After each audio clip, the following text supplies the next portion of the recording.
Accused of sexual harassment and assault by Rodney Lil Rod Jones. Ron, any comments? Any comments on the trial so far? The opening statements? He's having his day. He's having his day? He's having his day. We trust the justice system. Thank you, sir. God is good.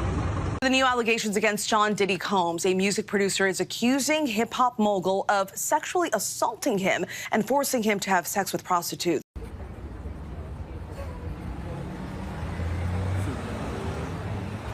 The music mogul who built an empire, the celebrity everyone wanted to party with. But behind Diddy's glamorous facade, a terrifying truth was waiting to explode. This week, Lil Rod took the stand and broke down, detailing shocking allegations of sexual assault against one of hip-hop's biggest icons. What he revealed in that courtroom has left the entire industry speechless. Behind closed doors, but as those whispers start to grow and get louder, you potentially could see greater civil litigation. They're saying in this case they want to fight it. Potentially we see a jury trial out of here, but this is based on sex trafficking allegations as well as claims that are criminal in nature. Because in the lawsuit that he lived and traveled with Combs from September 2022 to November 2023, during which time he recorded hours of video and audio of Combs' staff and others engaged in serious illegal activity. Reads a lot like what we saw in the R. Kelly case in the EDNY, where they're talking about this being a criminal enterprise that's all feeding towards this one individual's depravity of wanting drugs and sex and rock and roll and everything in between, that everyone seemed to know and go out and facilitate what Sean Diddy Combs wanted. Even in part of these allegations or these complaints, they call his chief of staff the Ghislaine Maxwell to P. Diddy's Jeffrey Epstein, saying that this was a total sexual enterprise to feed into his desires. To raise $50,000 right to sue Puffy right for payment for music he produced. Right. That I guess he didn't have a contract for to get paid. They say he's credited on the album, but I think he's not getting like royalties from it. I think he just like played a guitar and did some engineering work on it, but he feels like he should got royalties and he didn't. He just had his name on the album, so he was trying to raise the money so he could sue Puff for his royalties. That didn't go nowhere, and then he comes out with this, well, all this stuff happened during the recording process of this album. You thought you knew Sean Diddy Combs, the billionaire music mogul with the perfect life, the parties, the glamour, the empire he built from nothing. For decades, he was untouchable. But one man's testimony shattered that image forever. Rodney Jones Jr., known professionally as Lil Rod, was once part of Diddy's inner circle. As Diddy's former producer, he worked on 11 tracks for the album Off the Grid, spending over a year close to the hip-hop titan. That album even earned a Grammy nomination. Now, Lil Rod has filed a massive $30 million lawsuit with allegations so serious they've thrown the entire music industry into panic. The contrast couldn't be more stark. On one side, there's Diddy's carefully crafted public persona, the successful businessman, the loving father, the music visionary. On the other, court documents reveal behavior so disturbing, many industry insiders won't publicly comment. The man who once said, "Can't nobody hold me down," now faces accusations that might bring his empire crashing down. What makes this lawsuit different from typical celebrity drama is its specificity and evidence. Lil Rod claims to possess actual video footage documenting misconduct during his time working with Diddy. This isn't hearsay. He was there in the studio, the meetings, the parties, witnessing everything firsthand. The lawsuit paints a picture of systematic behavior, not isolated incidents.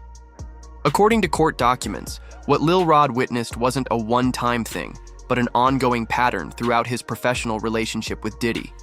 The claims suggest an established system, using power, money, and influence to silence victims. When news broke, the industry reacted immediately. Artists who once clamored to work with Diddy went silent on social media, brands distanced themselves quietly, and former associates whispered to journalists off the record. The shockwaves rattled not just Diddy, but the foundations of the entire music business. While the full details are extensive, at its core, the lawsuit alleges that Diddy used his immense power to sexually assault multiple individuals, including Lil Rod himself. The lawsuit describes situations where career opportunities were dangled as bait, where refusal wasn't an option. Saying no could mean the end of everything you'd worked for. But as shocking as the initial filing was, it pales compared to what happened when Lil Rod took the stand. His emotional testimony revealed even more disturbing details. Speaking through tears, he described specific incidents and named names. The courtroom fell silent. This was no longer just legal documents. It was a human being describing trauma in real time, breaking down as he recounted experiences that have left lasting damage. What Lil Rod shared goes far beyond typical celebrity scandal. His testimony revealed a side of the music industry many have suspected but few have dared to expose. Among the allegations is that Combs forced Jones to procure sex workers and pressure him to engage in unwelcome sex acts with them and others, and that Combs gave laced alcoholic beverages to people who attended parties at his home. The lawsuit includes what it says are screenshots from gatherings hosted at Combs' homes that included underage girls as sex workers, some who he said were provided drinks that had been laced with drugs at Combs' direction. I'm looking down at the 73-page complaint that was filed yesterday. In terms of allegations of celebrities, we're talking about Cuba Gooding Jr. being shown through still photos of what the complainant says they have videos of groping him. There are allegations of P. Diddy touching the genitalia and anus of the complainant. And also, if you look to the complaint here, there's a few Easter eggs here where it says the rapper, redacted, on Mr. Combs' yacht consorting with underage girls and sex workers, and you look down to the redaction, it says, well, the person is a Philly rapper who dated Nicki Minaj. I think that may be Meek Mills. And also says an R&B singer redacted in Mr. Combs' Los Angeles home consorting with underage girls and sex workers. When you go down to the redaction, it says he's a Grammy Award-winning R&B singer who had trouble with law enforcement after assaulting a Bayesian billionaire. I don't know who's a billionaire from Barbados that we know that dated someone. That sounds like Chris Brown. So there's a lot of big names here, both as Easter eggs and also just on the front pages of these allegations. But he said they are all lies. This is a clear example of a desperate person taking desperate measures in hopes of a payday. There will be legal consequence for all defamatory statements made about the Combs family. The attorney for Combs said Jones' reckless name dropping about events that are pure fiction and simply did not happen is nothing more than a transparent attempt to garner headlines. The disclaimer is he said that Puff didn't pay him for his beat in his publishing from that last album. Yeah. And prior to this, he had a GoFundMe trying to raise $50,000 to get a lawyer to sue Puff for his publishing. Okay. That didn't work, so he filed this. The courtroom fell silent as Lil Rod took the stand. Every eye was locked on the former producer as he adjusted the microphone. The room was packed with reporters, industry executives, and curious onlookers, all waiting to hear what this once trusted insider would say about one of music's biggest names. At first, Lil Rod spoke with surprising composure, his voice steady, almost rehearsed, as he described his initial relationship with Diddy. The dream job, working on a Grammy-nominated album, and the doors opening for his career. But about 20 minutes into his testimony, something changed. Lil Rod began recounting a party at Diddy's Los Angeles mansion. His confidence cracked, his hands trembled as he described what started as a typical industry gathering. Celebrities mingled, networking went on, everything seemed normal at first. Then the mood shifted, drinks were passed around, and certain guests were invited to stay later than others. Then came the moment that shocked the courtroom. Lil Rod's voice broke completely as he described waking up disoriented in one of the mansion's bedrooms, unable to recall how he got there. "I couldn't move right," he stammered through tears. "I knew something had been put in my drink, and then he came in." At that point, Lil Rod couldn't continue. His shoulders heaved as he tried to regain composure. The judge called for a 15-minute recess. Jurors looked visibly disturbed. One elderly woman covered her mouth. A reporter stopped taking notes, staring at the floor. When testimony resumed, Lil Rod described the alleged assault in such specific and graphic terms that several people left the courtroom. He claimed Diddy threatened to end his music career if he ever spoke about what happened. "He told me nobody would believe me anyway, that he owned everyone in this industry." What stunned observers most was Lil Rod's claim that this wasn't an isolated incident. He testified about other young producers and artists who allegedly experienced similar treatment. "We all knew, but nobody could say anything. Do you understand what happens when you go against someone like him? You're finished, not just in music, your whole life. One of the most powerful moments came when Lil Rod described the psychological aftermath. I couldn't sleep, I couldn't work. I started drinking just to function. I'd jump whenever my phone rang. I thought my career was over if I didn't keep quiet. Industry observers exchanged glances as Lil Rod mentioned specific dates and locations where other victims were allegedly present. Though no names were openly mentioned, the implications hung heavily in the air. The testimony suggested a pattern spanning years, not isolated incidents. By the end of his testimony, Lil Rod had broken down completely, describing in excruciating detail not just the alleged assault, but the trauma that followed, the psychological, scars, nightmares, and fear that still haunt him. His testimony didn't just describe a single incident, it outlined what he claims was Diddy's entire system of control and exploitation, a system that used drugs, career opportunities, and threats to keep victims silent. According to Lil Rod, this system operated smoothly for years while the industry looked the other way.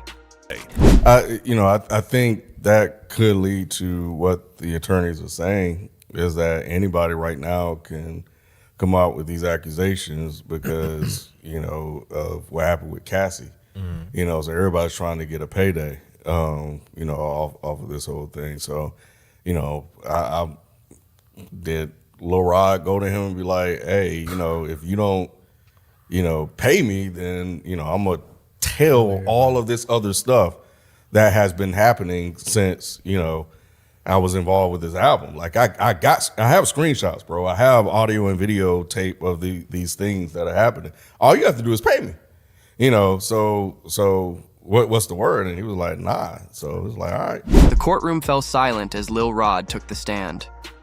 Every eye locked on the former producer as he adjusted the microphone. The room was packed with reporters, industry executives, and curious onlookers, all waiting to hear what this once trusted insider would say about one of music's biggest names. At first, Lil Rod spoke with surprising composure, his voice steady, almost rehearsed, as he described his initial relationship with Diddy. The job opportunity that seemed like a dream, the excitement of working on a Grammy-nominated album, and the doors that were supposedly opening for his career. But about 20 minutes into his testimony, something changed. Lil Rod began recounting a party at Diddy's Los Angeles mansion. His confidence started to crack. His hands trembled slightly as he described what began as a typical industry gathering. Celebrities were everywhere, people networking, everything. Seemed normal at first. Then he described how drinks were passed around, how the mood of the party shifted, and how certain guests were invited to stay later than others. Then came the moment that shocked the courtroom. Lil Rod's voice broke completely as he described waking up disoriented in one of the mansion's bedrooms, unable to recall how he got there. I couldn't move right, he stammered through tears. I knew something had been put in my drink. And then he came in. At this point, Lil Rod couldn't continue. His shoulders heaved as he tried to regain composure. The judge immediately called for a 15-minute recess. Several jurors looked visibly disturbed. One elderly woman in the back row covered her mouth with her hand, and a reporter in the front row stopped taking notes, just staring at the floor. When testimony resumed, Lil Rod described the alleged assault in terms so specific and graphic that several people left the courtroom. He claimed Diddy threatened to end his music career if he ever spoke about what happened. He told me nobody would believe me anyway, that he owned everyone in this industry. What really stunned observers was Lil Rod's claim that this wasn't an isolated incident. He testified about other young producers and artists who allegedly experienced similar treatment. We all knew, but nobody could say anything. Do you understand what happens when you go against someone like him? You're finished. Not just in music, your whole life. One of the most powerful moments came when Lil Rod described the psychological aftermath. I couldn't sleep. I couldn't work. I started drinking just to function. I'd jump whenever my phone rang. I thought my career was over if I didn't keep quiet. Several industry observers exchanged glances when Lil Rod mentioned specific dates and locations where he claimed Other victims were present. Names weren't mentioned openly, but the implications hung heavy in the air. The testimony suggested a pattern spanning years, not isolated incidents.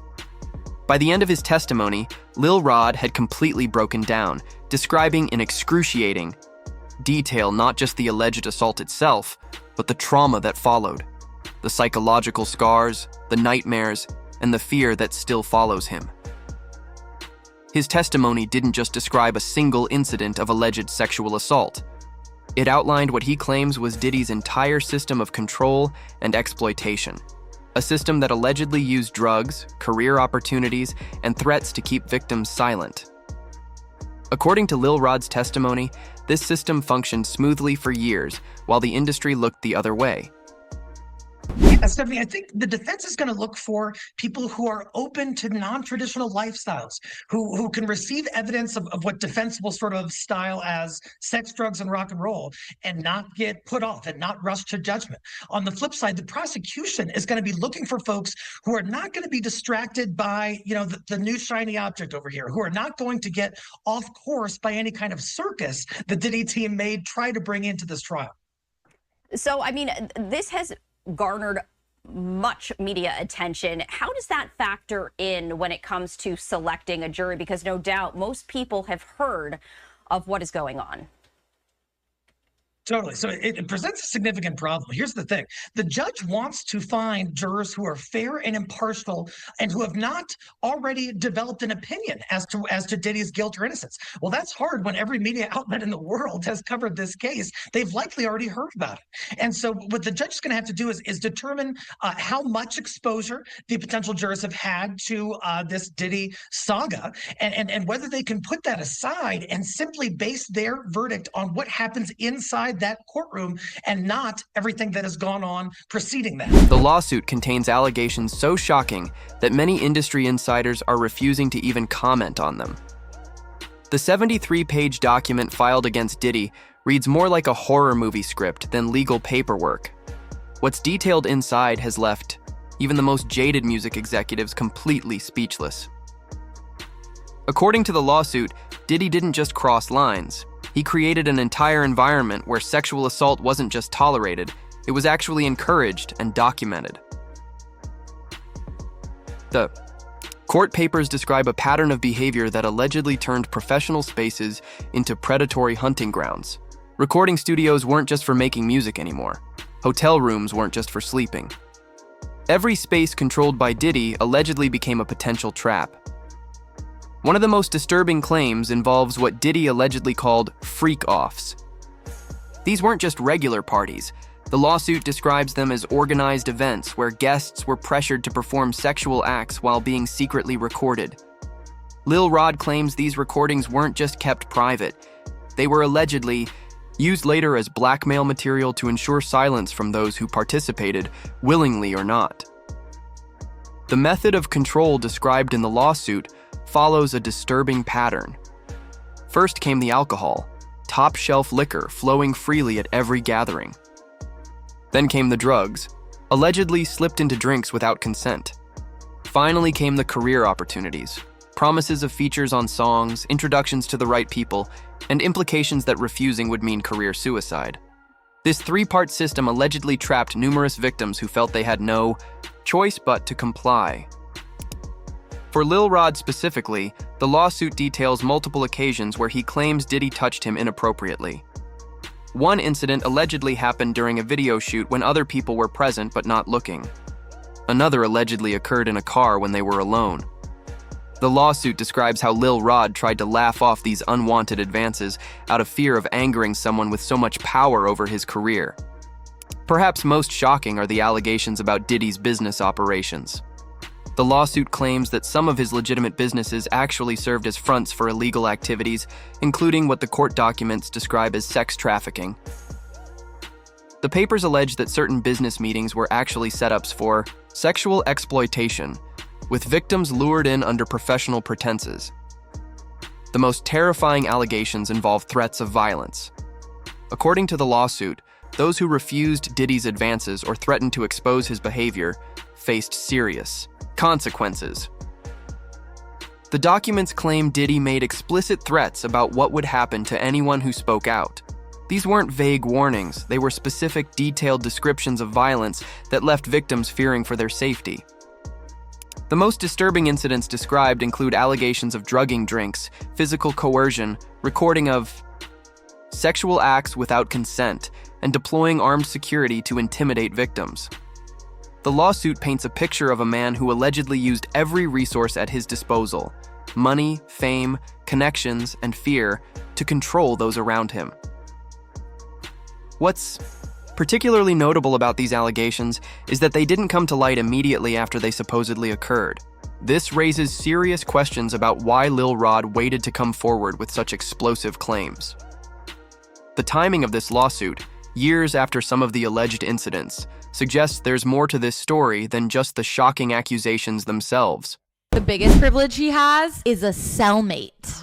Do we know who this cellmate is? Yes. The cellmate is a man named Sam Bankman-Fried. He's in federal prison for stealing billions of dollars via his cryptocurrency company called FTX. While they bunk together, they are both separated from Gen Pop. But then there was another juror that came on the stand, or potential juror, and this juror disclosed the information that they actually work at MDC Brooklyn.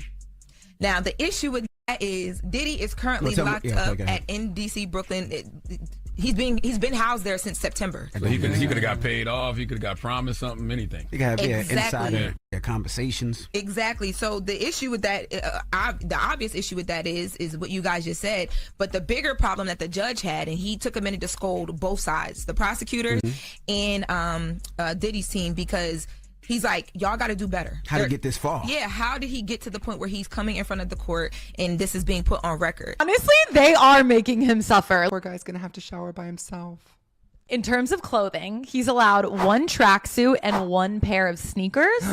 So I'm assuming he switches off between his jail suit and his own personal tracksuit. Okay, I mean, I get it. He's not allowed any access to TV or radio, but he is allowed to have a copy of the Bible and one book per week. Oh, okay. This might be good for him. Yeah, he needs the Bible. He has access to 300 minutes of phone time per week. That translates to an equivalent of 5 hours per week. I feel like that's a lot of phone time. Wait, that's a good amount. Yeah, I mean, he has a lot of kids, so maybe they factored that in so he could have adequate time speaking to each child. But he's allowed one visitor each day at a specific time, and visits can only last 1 hour. But there's a specific dress code for visitors. No sunglasses or open-toed shoes, no ripped jeans. Also, if a visitor goes to the bathroom in the middle of their meeting, the visit's over. It's done. Oh, they can't leave after that. Yeah. So no funny business going on. Yikes. Use the potty before you meet P. Diddy. No pun intended. Children under the age of 4 must remain on a visitor's lap at all times. After years of silence, what finally pushed Lil Rod to risk everything and speak out against one of music's most powerful figures? The timeline shows Lil Rod worked closely with Diddy from early 2022 through late 2023, spending countless hours in studios, at parties, and on private trips. During those months, the alleged incidents weren't one-time occurrences. They supposedly happened repeatedly, escalating in severity as time went on. The music industry operates on an unwritten code everyone understands: cross the wrong person, and your career vanishes overnight. Diddy isn't just any executive. He's a gatekeeper with connections to every major label, streaming platform, and radio station in America. Sources close to Lil Rod say he watched what happened to others who fell out of Diddy's favor. Their music suddenly couldn't get played, their calls stopped getting returned, they became industry ghosts overnight. When Lil Rod tried to create distance after the alleged incidents, his professional life started crumbling. Projects that were guaranteed suddenly fell through. Collaborations mysteriously got canceled. Studio time became unavailable. The message was clear: staying in Diddy's orbit was mandatory for survival. The first time Lil Rod privately told a friend he might speak out, strange things started happening. His home security system triggered multiple false alarms. His social media accounts experienced suspicious login attempts. Then came the text messages from unknown numbers. vague warnings about making smart choices and remembering who made him. A car allegedly followed him for several miles one night after leaving a studio session. The intimidation worked. He stayed silent for months longer. What changed everything was connecting with other alleged victims. According to people familiar with the situation, Lil Rod received a call from someone else who had worked closely with Diddy. This person described experiences nearly identical to his own. Then another reached out, and then another. Suddenly, Lil Rod realized he wasn't alone. There was a pattern, and he was just one piece of it. The final straw came after a music industry event where Lil Rod claims Diddy approached him, acting as if nothing had happened. Diddy allegedly pulled him aside, talked about future projects, and even suggested they take another private trip together. That night, Lil Rod contacted an attorney. He couldn't keep pretending. The weight of carrying these secrets had become unbearable. Building the lawsuit wasn't quick or easy. Lil Rod assembled a support system of trusted friends, family with no connection to the music industry, and mental health professionals to help him prepare for the emotional toll of going public. His legal team spent months gathering evidence, interviewing witnesses, and preparing for inevitable backlash. Why did Lil Rod wait until now? He claims the fear was paralyzing. Fear of career destruction, physical threats, and industry blacklisting. The music business isn't just Diddy's playground, it's his kingdom. Speaking out meant potentially losing everything he'd worked for, but connecting with other alleged victims finally gave him the strength to step forward, regardless of the consequences. Diddy's team hasn't remained silent. They launched an aggressive counterattack, setting the stage for a brutal legal battle that could expose the music industry's darkest corners. Within hours of the lawsuit going public, their statement hit every news outlet in America. These allegations are pure fiction from a disgruntled former employee seeking a payday. Their defense strategy seems clear. Paint Lil Rod as a money-hungry opportunist making up wild stories for a quick settlement. Diddy's attorneys went further, calling the lawsuit a transparent attempt to leverage false accusations for financial gain. They pointed to Lil Rod's continued professional relationship with Diddy during the time of the alleged incidents. If these events were actually happening, why did Mr. Jones continue working with our client for over a year? Why did he actively seek to extend their professional relationship? But Lil Rod claims he has much more than just his word. According to his legal team, he methodically collected evidence throughout his time with Diddy, almost as if he knew he might need proof someday. The most explosive claim: he possesses actual video recordings showing inappropriate behavior at several of Diddy's gatherings. These videos allegedly show not just Diddy, but other high-profile industry figures engaging in behavior matching the lawsuit's descriptions.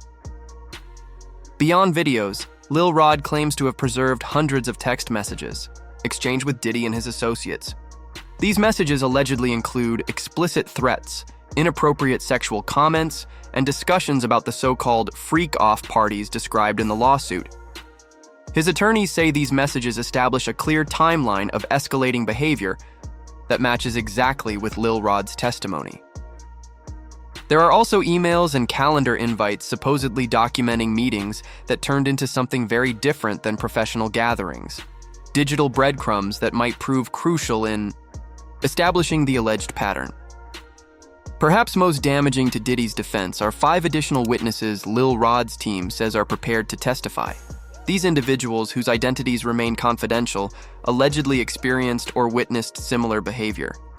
Having multiple victims tell consistent stories would significantly strengthen Lil Rod's case.